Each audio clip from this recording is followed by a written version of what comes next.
Yarira wengo e shingonde, Panade wo malu chunweme, Chare se wana sing yasoi, Shame si de madu teng yuchi.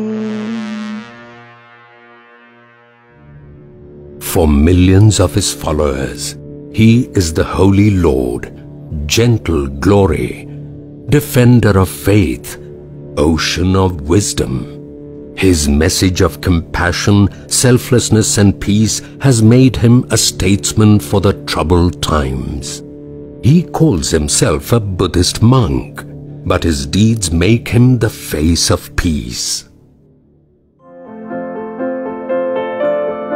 He is none other than His Holiness, the 14th Dalai Lama, Tenzin Gyatso.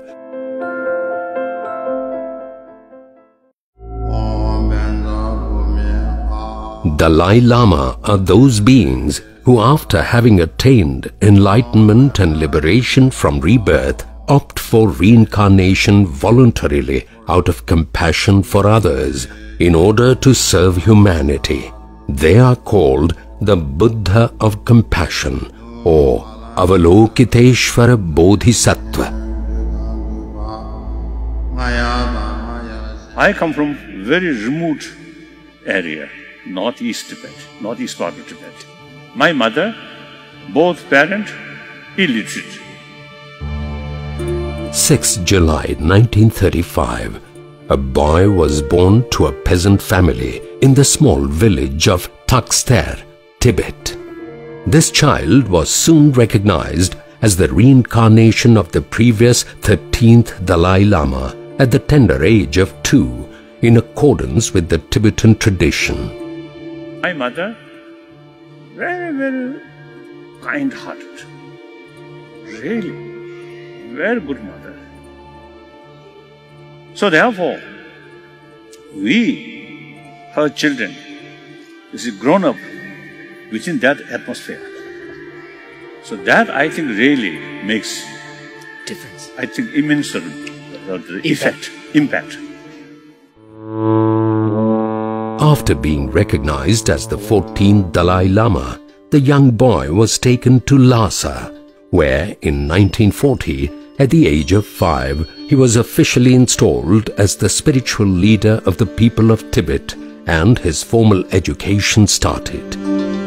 In 1950, due to the Chinese invasion of Tibet, His Holiness was officially enthroned as the temporal leader of 6 million people of Tibet at the age of 15, making him the youngest Dalai Lama.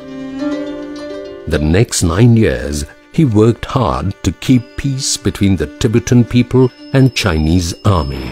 However, the situation worsened, and at last in 1959, His Holiness, along with his retinue, fled Tibet and took exile in India, where he later set up the government of Tibet in Dharamsala, often referred to as Little Lhasa, with the sole aim of resettling and preserving cultural traditions of the Tibetan people. In his long journey of life, the Dalai Lama has spent the life of a true bodhisattva, committed to benefiting society. He has written numerous books and conducted hundreds of conferences, lectures and workshops at major university and institutions throughout the world, discussing, engaging in wisdom, compassion, and more recently, environment sustainability. Known as an effective public speaker, he is often described as charismatic. Usually, my practice is something like this. One mosquito come. Then, if my mood is something quite happy, then I usually give some blood, to the mosquito. Then, second time come, then more impatience. So sometimes I do like this, blow out. Then third come, then sometimes. Airplane, breakfast, very little. So I always carry bread in my bag. So looks as Dalai Lama's also holy bag. Yeah. But actually inside some bread. इतने followers है उसके, ईश्वर के समान उसके सामने ताकते रहते हैं।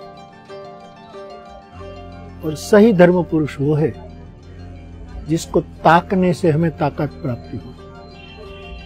ऐसे एक ऊर्जा निर्मित करने वाला आदमी,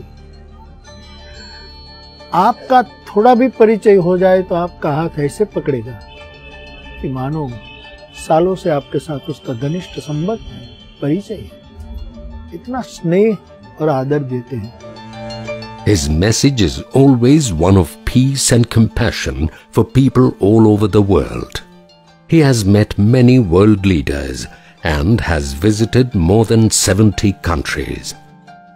During his travels abroad, he has stressed the need for a better understanding of and respect among different faiths of the world. India, 1,000 years, I think more than 3,000 years, the concept of non-violence, concept of religious harmony, these are something I feel living example on this planet. For his outstanding achievements and relentless work on peace, he has been bestowed with the Nobel Peace Prize. For his commitment to the creed of non-violence, Norway's Nobel Committee likened him to Mahatma Gandhi when it awarded its Peace Prize in 1989. I always consider myself as one follower of Mahatma Gandhi ji. Mahatma Gandhi, as his non-violent sort of view or non-violent practice is something very, very relevant to today's world. Today, the Dalai Lama's role as an eminent Buddhist monk is universally acknowledged. People are drawn to his infectious personality and are increasingly responsive to his teachings and practices. His approach of reaching out the common ground for all religions, the quest for happiness, definitely makes him the greatest spiritual leader of our time.